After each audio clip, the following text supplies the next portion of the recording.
Without further ado, we welcome you to the 2020 Gandhi Jayanti celebration.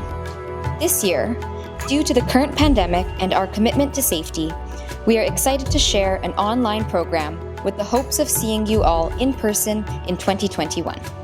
We are pleased to introduce Dr. Joanne Curry, the Vice President of External Relations at Simon Fraser University, for a welcome address.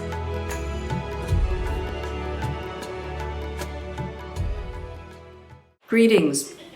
A warm welcome to the 2020 Gandhi Jayanti event. On behalf of Simon Fraser University Library, the JS Woodsworth Chair, the Institute for Humanities, and the Thakore Charitable Foundation. Each year for the past 50 years, we've gathered on Burnaby Mountain to garland the bust of Gandhi and recognize the date of his birth. This year, because of COVID-19 restrictions, we're unable to gather in person, but this video will be an important tribute to his messages and his philosophies. There's no more important time than today, given our context, to hear the messages of Gandhi, his message of peace based on nonviolence and forgiveness in particular. Gandhi said, if you want peace, start with the children. And at every year's event, it is the children's presentations and performances which warm our hearts. And you'll see some of the projects undertaken this summer by youth to pay tribute to Gandhi and his philosophies. I really hope that in 2021, we're able to gather again in person. And in the meantime, I hope that you and your loved ones stay safe and healthy. Thank you. 2020 has proven to be a year of reflection, and we hope to commence by looking at the past that has brought us to where we are today. Let us take you back to the origin, to explore the first Gandhi Jayanti event and how it came to flourish over the last 50 years. 1969 marked the year that the United Nations commemorated the 100th birth anniversary of Mahatma Gandhi. With this at the forefront of the minds of the East Indian community of BC, several individuals came together to commission a bronze statue of the revered Gandhiji. Efforts to install the bust in various locations across the Lower Mainland were made, but to no avail. The late Natwarlal Thakur, who was then completing his Masters of Education at Simon Fraser University, approached the Vice President, Dr. Stewart, and Director of Communications and Arts, Dr. Baird.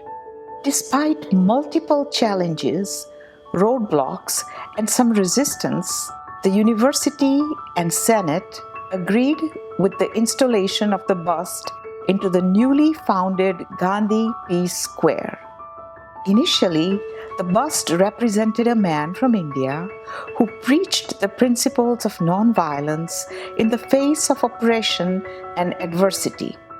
Over the years, it was transformed into an embodiment of the principles which our society hopes to always uphold: truth, peace, sustainability, quality, and lifelong learning. On January 30th, 1970, the bust was unveiled and the inaugural Gandhi Jayanti event was celebrated. Members of Simon Fraser University, India Club, and various Indo-Canadian associations came together to attend the auspicious celebrations, only to be interrupted by 50 protesters from the Hindustani Gadar Party and the SFU community. Despite the intrusion from non-violent protesters, the event continued on to showcase a beautiful cultural display. Thus, the annual garlanding ceremony was established. In 1989, the Thakore Charitable Foundation was established. By 1991, the program had further evolved to include the annual Thakore Visiting Scholar Award and lecture. The new program aimed to highlight outstanding individuals or organizations whose work embodied the principles of truth, nonviolence, service to society, promotion of peace and harmony, and improving environmental and living conditions of the less fortunate. Some of the past winners have included Reverend James Lawson, Ovid McCready, and Rafi Kevokian. Furthermore, by 1992, through the joint efforts of the Foundation and India Club, a Student Peace Award was established to highlight outstanding youth with community service contributions. Gandhi Jayanti today is an annual event held on World Peace Day, October 2nd. The Institute for the Humanities at SFU, the Thakore Charitable Foundation, and the JS Woodsworth Chair in the Humanities at Simon Fraser University have joined hands to celebrate an annual garlanding ceremony, honor the recipient of the Thakore Visiting Scholar Award, and host the Gandhi Commemorative Lecture. Over the last 10 years, the Gandhi Youth Committee has organized several events including involvement in the Great Canadian Shoreline Cleanup, volunteering at local food banks, and hosting a Gandhi Kids Camp for children ages 6 to 12. This year, we hope to virtually celebrate principles of Mahatma Gandhi that contribute to creating a peaceful world in the context of modern society. We look forward to seeing you at our future celebrations.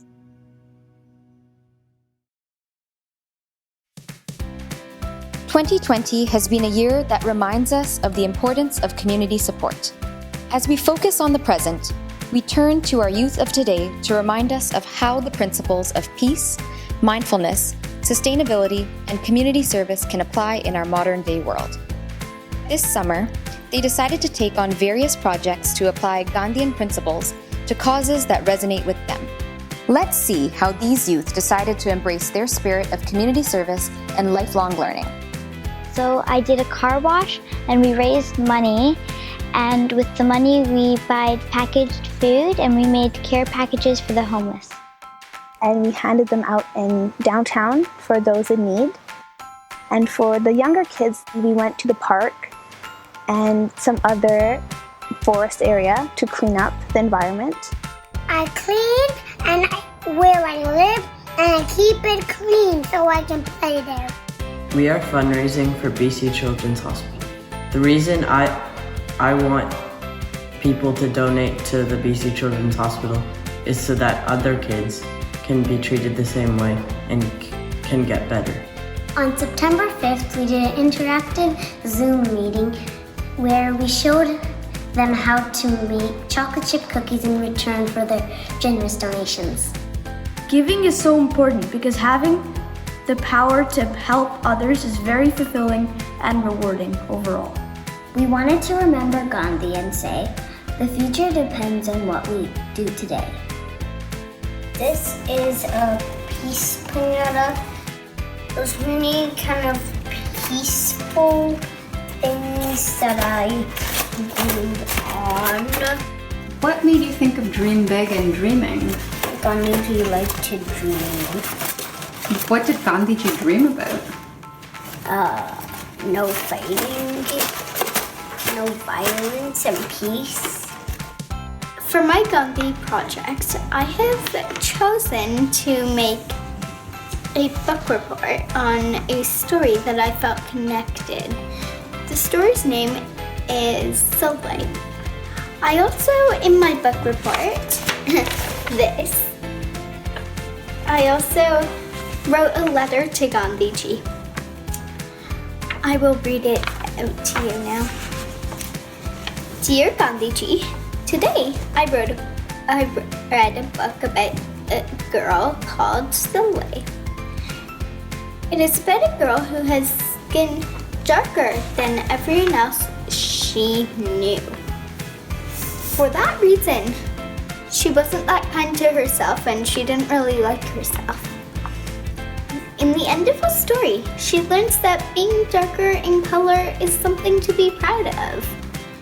It reminds me of you and your beliefs in fairness and equality. For she was not treated as kindly as her sister was, and her sister had fair skin. You taught us to be kind to ourselves and strong without violence. I use that knowledge to stay strong and kind. Looking back at Soleil and her teachings, I feel very strong. I am also connecting to this story and my understanding is getting deeper. Thank you, Gandhiji, for your kindness and teachings. Love, Radha Srivastav. I learned that it's not hard to help others. So if we all did something good, the world would be a really better place.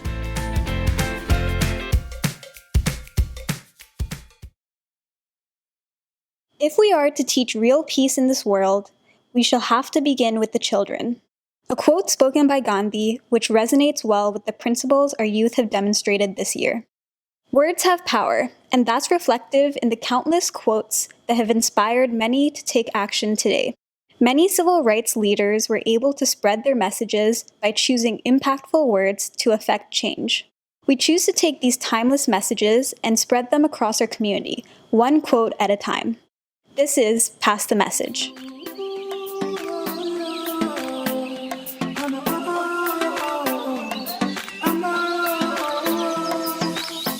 Sometimes I lay under the moon and thank God I'm breathing. Then I pray, don't take me soon, cause I am here for a reason. Sometimes in my tears I drown, but I never let it get me down. So when negativity surrounds, I know someday it'll all turn around, because all my life I've been waiting for, I've been praying for the people to say that we don't wanna fight no more. There'll be no more wars, and our children will play. One day, one day, one day, one day, one day, one day.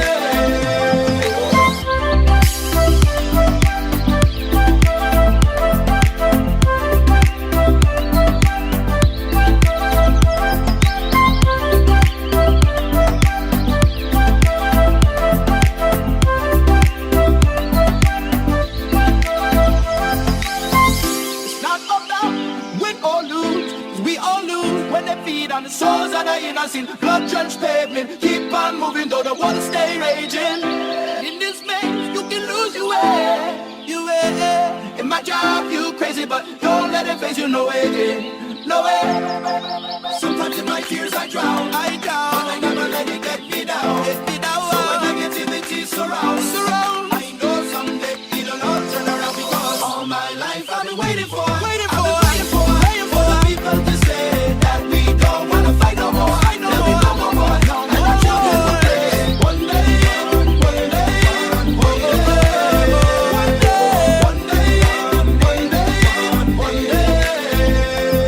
One day this all will change, treat people the same. Stop with the violence, down with the hate. One day we'll all be free and proud to Be the change you wish to see in the world.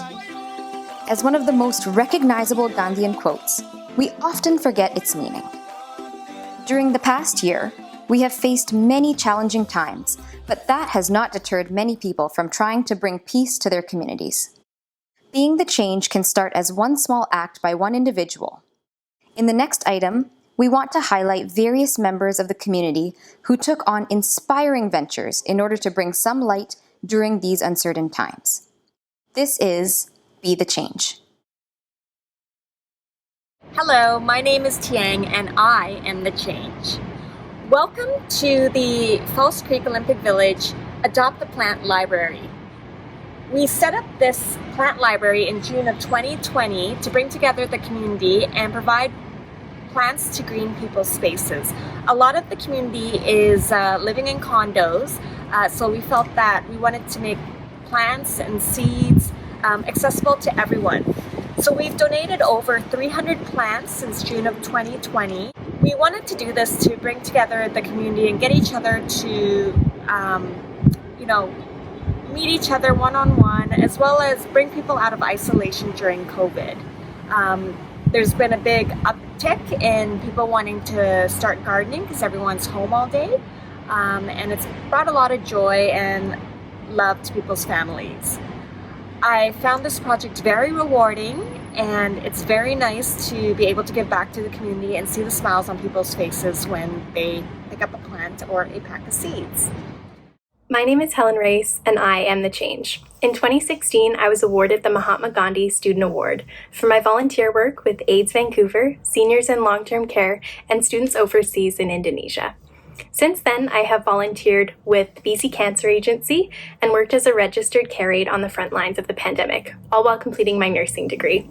As a registered nurse, I pledge to continue advocating for those without a voice. As Gandhi said, the best way to find yourself is to lose yourself in the service of others. I started creating these little woolen rainbow wall hangings. I actually just made one as a gift for a friend of mine as a commemorative item for her baby's nursery. And then I thought to myself, maybe I could turn this into a little bit of a fundraiser, raise $100. So I just asked my friends to donate whatever they wanted to 2 Black Lives Matter organizations that I support. And they did. And then organically, it just kind of spiraled. Within the first 3 days, I'd raised $500. And then we're now 7 or 8 weeks in, and I've raised over $5,000. The project is called Giving Sundays. Every Sunday, the first Sunday of every month, would be the day that I would pick an organization to donate my proceeds to for that month. My name is Antonio Keown, and I am the change. I'm one of the faces behind Say Mercy Restaurant and the Mackenzie Room, alongside Andrew Jameson, Katie Jameson, and Chef Sean Reeve. When we closed the restaurants, we immediately started cooking for the collective good.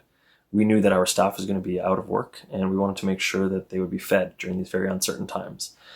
When we started spinning on that idea, it got bigger and bigger until we thought to ourselves, well, would it be possible to build something that we could feed the entire community as best as we could?